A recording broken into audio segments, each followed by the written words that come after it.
A paz do Senhor Jesus a você que sempre está aí acompanhando, e é sempre muito bom a sua presença aqui neste momento em que nós paramos para meditar nas novidades do Rei.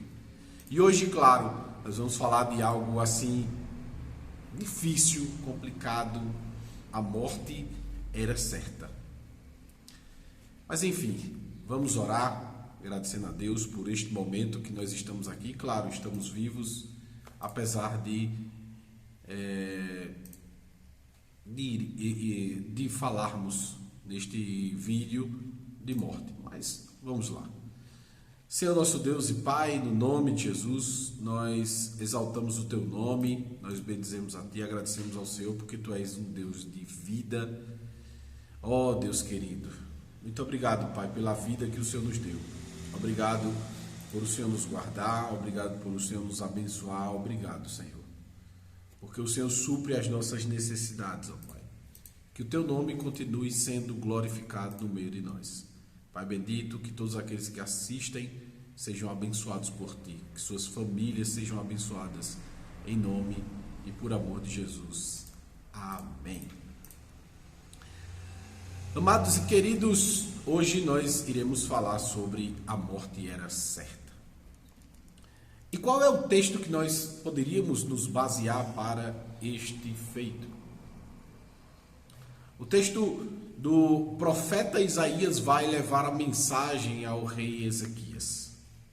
E ele vai ao rei Ezequias e diz assim: olha, rei, arruma a tua casa, porque a tua morte é certa. E aí, nesse sentido, o profeta vira as costas e imediatamente o rei vira para a parede. E quando o rei vira para a parede, ele começa a orar ao Senhor. E aí contar um pouco dos feitos que havia feito, o zelo que ele tinha pelas coisas de Deus, e pede que Deus prolongue um pouco mais a sua vida. Imediatamente Deus avisa ao profeta que ainda ia saindo do palácio. Ele faz meia volta, imediatamente volta lá e diz assim: olha, rei, Deus te deu mais 15 anos de vida. Quando nós paramos para observar esse relato, nós trazemos para os dias atuais, para a prática das vivências humanas. E claro, como eu sempre falo aqui no canal, nós sempre trazemos uma mensagem bíblica que seja aplicável ao nosso dia a dia. E imagine que você esteja no lugar do rei Ezequias. Imagine que a mensagem que o rei Ezequias recebeu foi para você. Certamente você vai morrer. E você tem as mesmas informações do rei Ezequias. Nesse exato momento, você pode orar ao Senhor e Ele te dará mais 15 anos de vida. Quando a gente olha para esse fato, a primeira coisa que nós percebemos é que o primeiro ponto em que o rei Ezequias recebe a mensagem de que a sua morte é certa é de um Deus extremamente zeloso por aquilo que é mais sagrado nas nossas vidas, que é o pós-morte, que é a eternidade. Essa, na verdade, é a maior preocupação de Deus com relação às nossas vidas, visto que as nossas vidas são extremamente curtas. E o rei poderia muito bem ter ali arrumado a sua casa. O rei era muito bem quisto ali na sua terra, visto que desde assumir o trono que veio do seu pai Acais, ele teve vários êxitos na sua governança. Ele teve várias condições de melhorias e ele assim fez.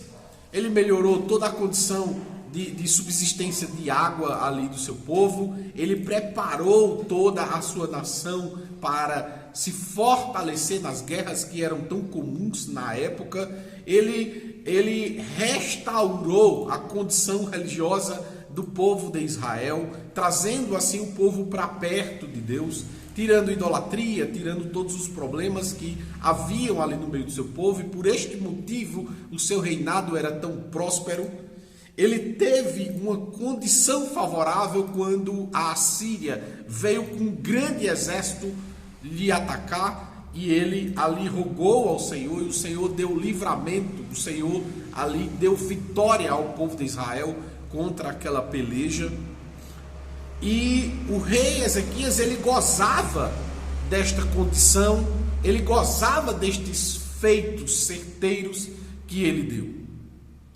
E uma das coisas que ele não soube lidar muito bem foi justamente com os elogios com que as outras nações que vinham ter com ele faziam a seu respeito, porque ele não dizia que era Deus que tinha feito tudo aquilo. Ele não mostrava de fato quem havia feito, quem havia livrado, quem havia dado vitória. E aí, por este motivo, o profeta vem à sua casa e diz assim: olha, arruma a tua casa, ele bota em ordem aí, porque tu vais partir. E aí, no meu ponto de vista, nesse exato momento, o rei Ezequias, ele simplesmente poderia ter arrumado a sua casa e ter dito: Senhor, eis-me aqui, pode me chamar que eu estou à vontade. Eu estou a seu dispor. Ele não faz isso.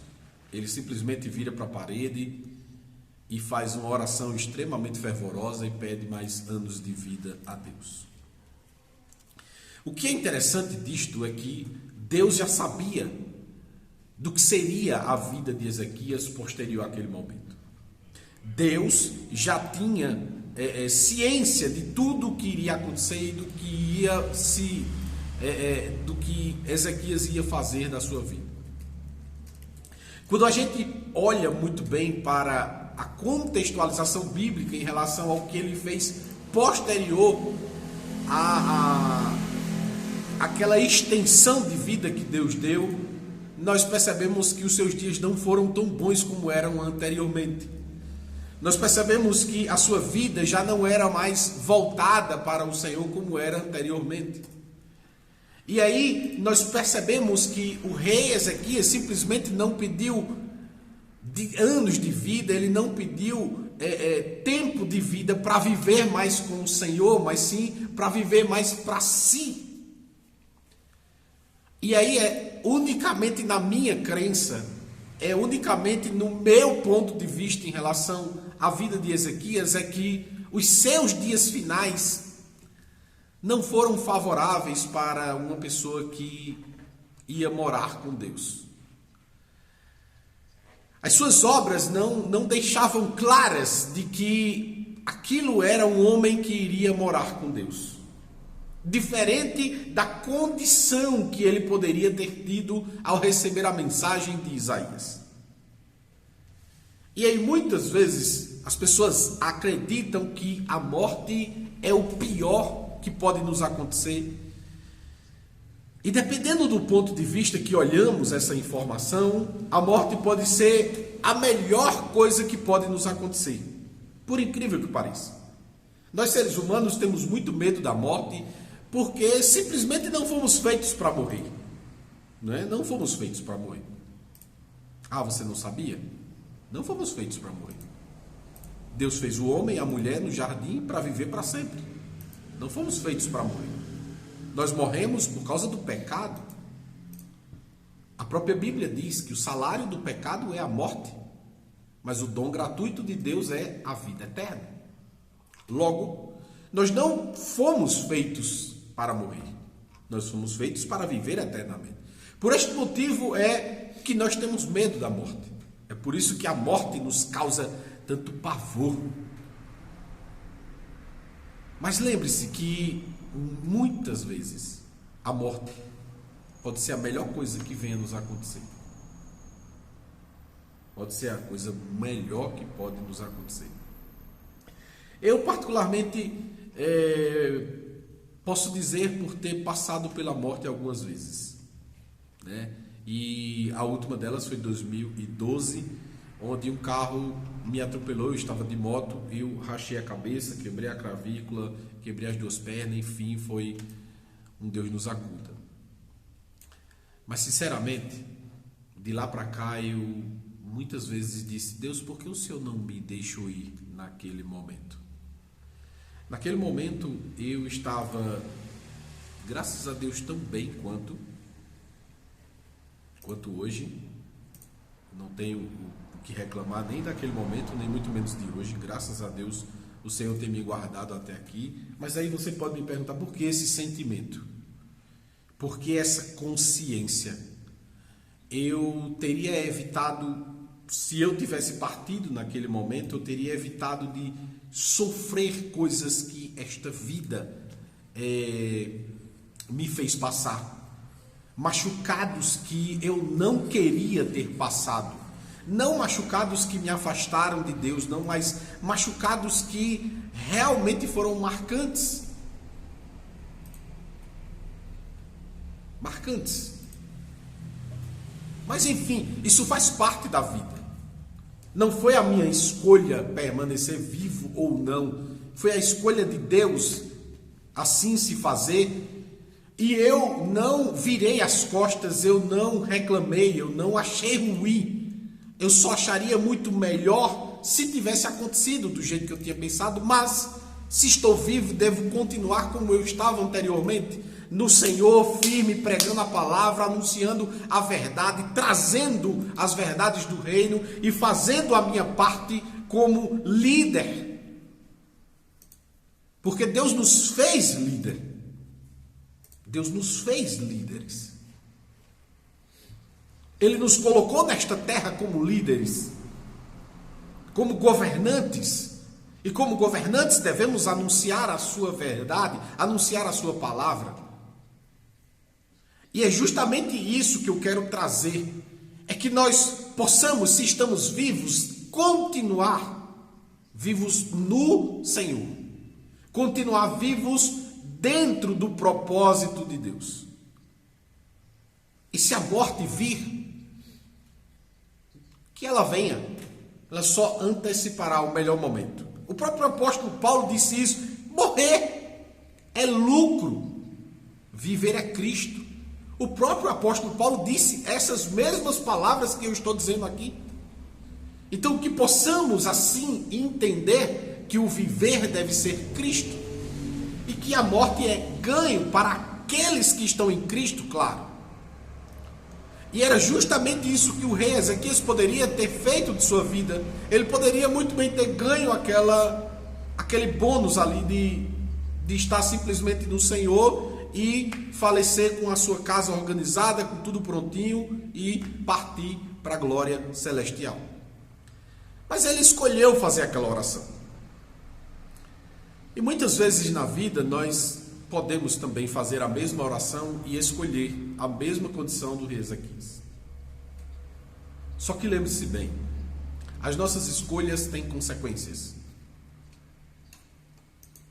Mas se as nossas escolhas estiverem dentro do propósito, se as nossas escolhas estiverem alinhadas com o propósito de Deus, pode ter certeza que vai dar tudo certo. A morte do rei Ezequias era certa. O profeta veio para anunciar. Deus apenas abreviou. Mas a morte era certa.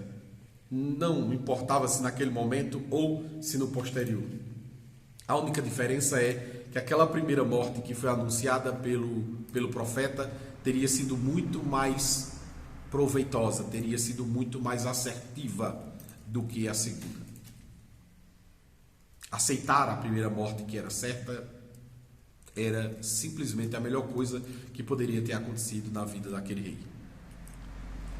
Na segunda morte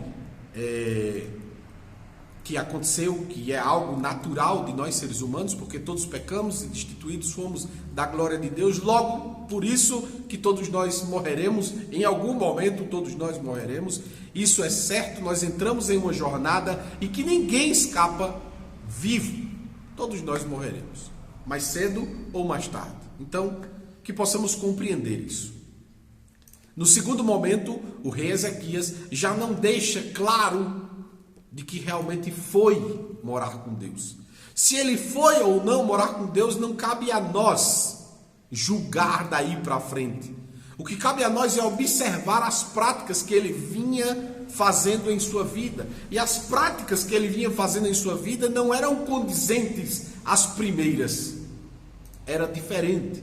Então isso leva a nos compreender que há muita probabilidade dele não ter ido morar com Deus no seu momento de morte real, verdadeira, de fato.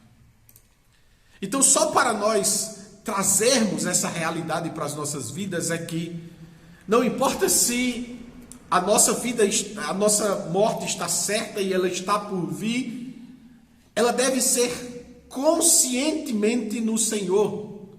Porque as pessoas têm uma percepção de que, porque se eu soubesse que daqui a 30 dias eu iria morrer, eu iria aproveitar a vida, eu iria sair fazer isso, fazer aquilo, e fazer as maiores loucuras e tal, e tal, e tal. E isso é só futilidade humana. É só futilidade humana. O céu não deve ser para quando a gente for lá. O céu, ele deve começar aqui. O relacionamento com Deus não deve ser apenas quando chegarmos lá. O relacionamento com Deus deve ser a partir daqui. Por este motivo, Deus me traz através deste vídeo para falar para você. Deus quer ter um relacionamento íntimo com você. Deus quer estar com você todos os dias. Deus quer estar presente na sua vida. Deus quer se fazer sentir. Deus quer te mostrar os milagres. Deus quer te mostrar os prodígios que Ele pode fazer através da tua vida para beneficiar outras pessoas. Porque o reino de Deus não é vertical aqui na terra. O reino de Deus aqui é horizontal. Que possamos ter a plena consciência de que a vontade de Deus, ela é horizontal aqui na terra. Ela não é que eu seja maior do que ninguém, é que nós sejamos iguais entre nós, que nós tenhamos a mesma preocupação. Veja o que o profeta veio dizer a Ezequias: olha, arruma a tua casa, a tua casa. Ele não disse arruma a tua vida, ele disse arruma a tua casa, porque tu vai partir. Ele disse deixa tudo organizado, todo mundo preparado, porque tu vai partir. Eles precisam sobreviver sem a tua liderança, sem o teu coordenamento, sem as tuas ordens, sem o teu comando. Eles precisam saber lidar com a situação sem a sua presença.